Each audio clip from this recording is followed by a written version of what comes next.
دیتے ہیں کہ حضور کا اسوہ حسنہ اپنانا چاہیے،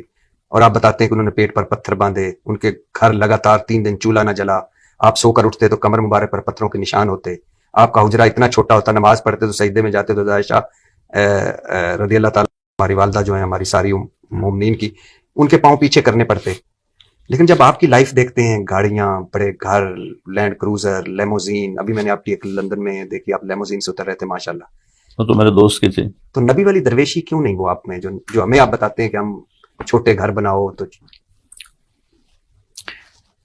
میں نے کمایا کچھ نہیں ہے، وراثتی ہے جو کچھ ہے، تو میرا قصور اتنا ہی ہے کہ میں ایک مالدار گھر میں پیدا ہوا ہوں۔ لیکن سر آپ ہمیں پتہ کیا درس دیتے ہیں، میں اس پہ، میں آپ کی محفلوں میں رویا بھی اس پہ، جب کہ حضور دعا مانگا کرتے تھے نبی صلی اللہ علیہ وسلم کہ اللہ روز قیامت مجھے غریبوں اور مسکینوں میں اٹھانا، اور وہ پسند فرماتے تھے غریبوں اور مسکینوں میں اٹھنا۔ آپ کے بارے میں ہے کہ آپ ایلیٹ کلاس کے مولانا ہیں،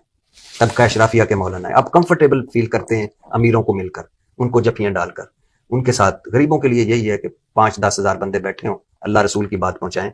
اور لیکن آپ امیروں کے لیے علیحدہ ملتے ہیں، ان کو علیحدہ اقتدار گاؤں میں جاتے ہیں۔ حضور غوث پاک کی بارگاہ میں گئی، ادھر دیکھا آپ مرغی کھا رہے تھے اور کھا کے ہڈیاں پھینک رہے تھے، ایک جگہ ہڈیاں جمع تھی، اب ماں اور پارا اور چڑھ گیا اور کہنے لگی اے سرکار آپ مرغیاں کھائیں اور میرا بیٹا روکھی جو کی روٹی کھائے، یہ کہاں کا سلوک ہے؟ فرمایا بیٹھ جاؤ مائی۔ جب کھانے سے فارغ ہوئے تو ہڈیاں جمع تھیں، آپ نے ہڈیوں سے کہا کہ ہڈیوں دوبارہ مرغا بن کے کھڑی ہو جاؤ، دیکھتے دیکھتے مرغی زندہ ہو کر کھڑی ہو گئی۔ آپ نے فرمایا تیرا بیٹا جب اس مقام پہ پہنچ جائے گا تو پھر جو چاہے کھاتا بھی رہے۔ کرامت نمبر 2، غوث پاک کا مرغا۔ ہاں، وہ کہتے ہیں جی کہ ایک عورت آئی غوث پاک کو ملنے کے لیے، خود وہ مرغا کھا رہے تھے اور وہاں جو اس عورت کا بچہ تھا وہ روکھی سوکھی کھا رہا تھا۔ ٹھیک ہے، اس کا مطلب ہے آج کل جو آپ عیاشی دیکھ رہے ہیں نا، پیروں کی، علماء کی، مہنگی مہنگی گاڑیاں، مہنگی مہنگی رہائشیں، اور آپ کو کہتے ہیں اللہ کے نبی چٹائی پہ بیٹھتے تھے، تو ان کے بڑے بھی یہی کچھ تھے، خود کوکٹ پھاڑ رہے ہیں اور بچوں کو روکھی سوکھی کھلا رہے ہیں۔ کیا یہ رسول اللہ کا طریقہ تھا جو غوث پاک نے اڈاپٹ کیا ہوا تھا؟ اچھا، پھر وہ کہتے ہیں کہ وہ ماں جو ہے وہ پریشان ہوگی، تو اس نے شکایت کی کہ حضرت یہ کیا؟ وہ کہتے ہیں جی پھر غوث پاک نے وہ مرغا پورا پھاڑنے کے بعد، کھانے کے بعد ہڈیاں جمع کی، لگتا ہی ہے غوث پاک نے اکیلے ہی سارا مرغا کھایا، ہاں، کیونکہ اور کسی کا ذکر وہاں پہ نہیں ہے۔ پورا مرغا کھانے کے بعد انہوں نے ہڈیاں جمع کی، اس کے اوپر ہاتھ پھیرا اور کہا کم باذن اللہ، اللہ کے اذن سے کھڑا ہو جا، تو وہ مرغا جو ہے وہ کھڑا ہو گیا، اور پھر انہوں نے اس عورت سے کہا کہ جب تیرا بیٹا اس مرتبے کو پہنچے گا تو وہ بھی مرغا کھا لے گا، یعنی جدوں وہ بھی مدرسہ پڑھا اللہ بنا لے گا، وہ بھی گڈی کٹا لے گا۔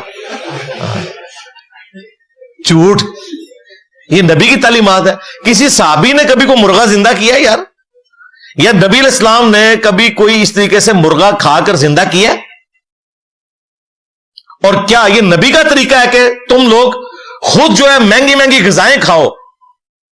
اور اپنے سب آرڈینیٹس کو روکی سوکی کھلاؤ؟ ہم آپ کو بتاتے ہیں ہمارے نبی کا طریقہ کیا ہے۔ بخاری اور مسلم دونوں میں حدیث ہے،